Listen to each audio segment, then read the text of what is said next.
What's up, guys? So it's been a minute since I updated you with pretty much anything on the channel, so let's just dive into it. All right, so I think I briefly showed it, but the C10 is LS swapped.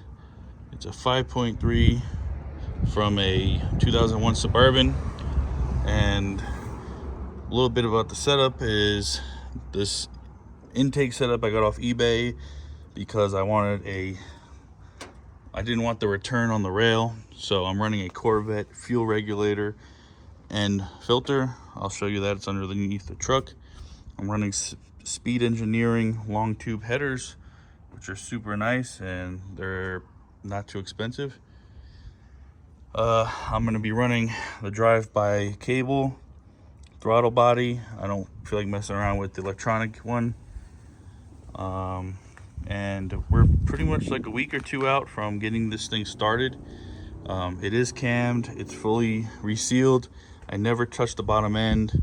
The heads I cleaned up and put some stiffer valve springs in and some stiffer whatever the hell they're called, push rods. But other than that, it's basically pretty much a stock truck engine. So underneath, I'm using a brand new fuel tank from a 1987 Chevy R10, which it ran EFI, so it has a baffle. Otherwise, you could run into fueling issues. So I'm running the 87 fuel tank, the fuel sender, and I'm running a Walbro 255 fuel pump, which is more than enough to push what I need. Especially if I decide to go turbo, it'll already be set up.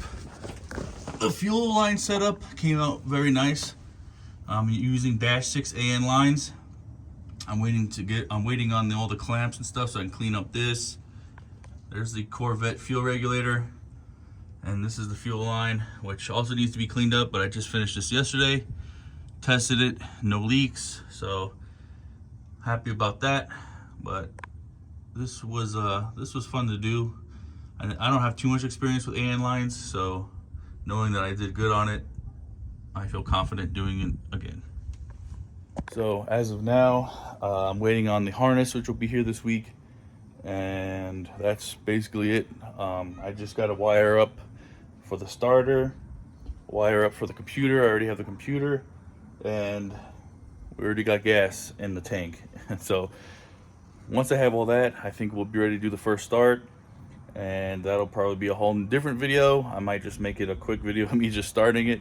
But yeah, it's kind of nice working on the truck without documenting every single little thing, just because the stress of recording and editing and catching every little detail sometimes just gets in the way of enjoying working on your actual vehicle. So as far as the soar goes, I'm not touching it until this thing's out of the way and it runs and drives.